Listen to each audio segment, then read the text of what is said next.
ഞാൻ 3 ഇല്ലിപ്പൂളൊക്കെ വെച്ചിട്ടുണ്ട്. നോക്കട്ടെ.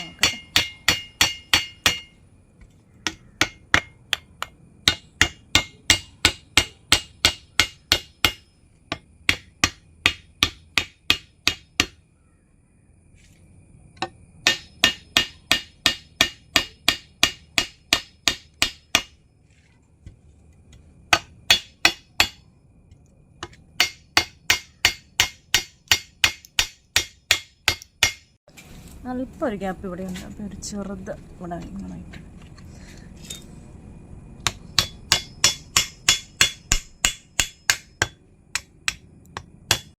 കുഴപ്പമില്ല കേട്ടോ, എല്ലാം കയറിയിട്ടുണ്ട്. നമുക്കൊന്ന് വെട്ടിക്കളയാം.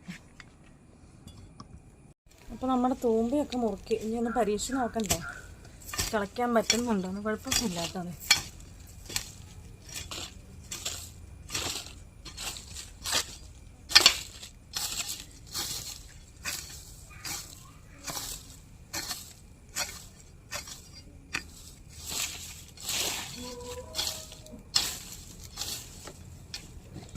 കുറച്ച് ചീനിയും പയർ ഇനി ഉണ്ടാവുമെന്ന് അറിയത്തില്ല. ഇനി ജൂൺ ആകുമ്പോഴത്തേക്കും മഴയാവില്ലേ.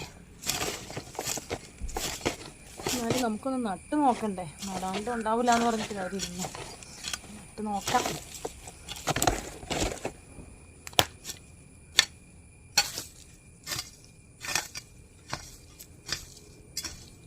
കുറച്ച് ചീരവിത്തൊക്കെ ഇവിടെ പാകുവാണെങ്കിൽ നന്നായിട്ടുണ്ടായി വരുമായിരിക്കും. ഇതൊക്കെ കരിയിലൊക്കെ ചീഞ്ഞ് നല്ല വളമുള്ളതാണ്.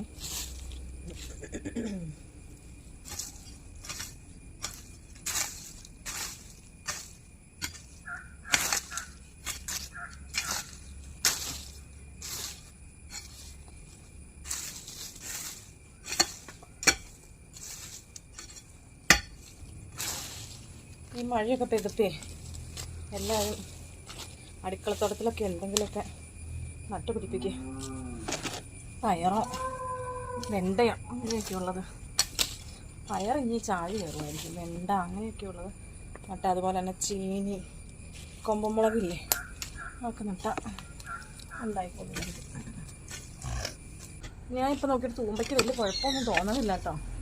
പക്ഷെ തൂമ്പ കൈക്ക് ഇച്ചിരി ലെങ്ത്ത് കുറവുണ്ട്. അത്രയാണ് എനിക്കൊരു ഫീഡ്ബാക്കായിട്ട് തോന്നിയത്.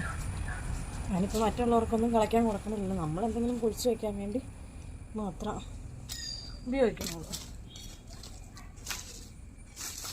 മൊത്തം കളയ്ക്കാൻ ഇവിടെ തുളസി, ചീര അതുപോലെയുള്ള സാധനങ്ങൾ ഞാൻ നട്ട് വെച്ചിട്ടുണ്ട്. അതുകൊണ്ട് അതിൻ്റെ ചോട്ടിലൊക്കെ വരുമ്പോൾ കൈ കൊണ്ട് പറിക്കണയാണ്. നമ്മളിങ്ങനെ കിളയ്ക്കുമ്പോൾ ഇതിലെ കരിയില അങ്ങനെ ചപ്പ് ചവറുകൾ പുല്ലൊക്കെ നമ്മൾ മാറ്റിക്കളയണം. അല്ലെങ്കിൽ ഇനി മഴ പെയ്യുമ്പോൾ അതെല്ലാം പൊടിച്ചു വരും.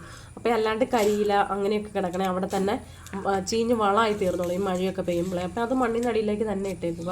അത് നല്ല വളമായിട്ട് നല്ല മണ്ണ് നല്ല ഫലഭൂയിഷ്ടമായിട്ട് മാറും. അതുപോലെ തന്നെ നമ്മൾ എന്തെങ്കിലും നടന്നതിന് മുമ്പ് അല്പം കുമ്മായമൊക്കെ ഇട്ടിട്ട് നടുവാണെങ്കിൽ ഒത്തിരി കീടാണുക്കളുടെ ഒത്തിരി ശല്യം കുറഞ്ഞു വരും കേട്ടോ. അല്പം കുമ്മായൊക്കെ തൂളിയിട്ട് മണ്ണ് നല്ല ഒരുക്കിയിട്ട് നടുവാണെങ്കിൽ.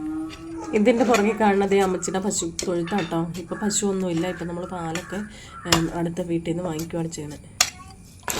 പശുക്കൂടാണെങ്കിൽ നമ്മൾ എന്തെങ്കിലും കയറ്റി വെക്കാനും സാധനങ്ങളോ അല്ലെങ്കിൽ വിറകോ അങ്ങനെയെങ്കിലുമൊക്കെ അടുക്കി വെക്കാനായിട്ട് ഉപയോഗിക്കും. അപ്പോൾ ഇന്നത്തെ ഞങ്ങളുടെ ചെറിയ വീഡിയോ ഇഷ്ടമായവരൊന്ന് യൂട്യൂബിലാണെങ്കിൽ ഒന്ന് സബ്സ്ക്രൈബ് ചെയ്യണം. അല്ല ഫേസ്ബുക്കിലാണെങ്കിൽ പേജ് ഒന്ന് ഫോളോ ചെയ്യണം. അപ്പം ഇനി പുതിയൊരു വീഡിയോ കാണും വരെ എല്ലാവർക്കും ബൈ ബൈ.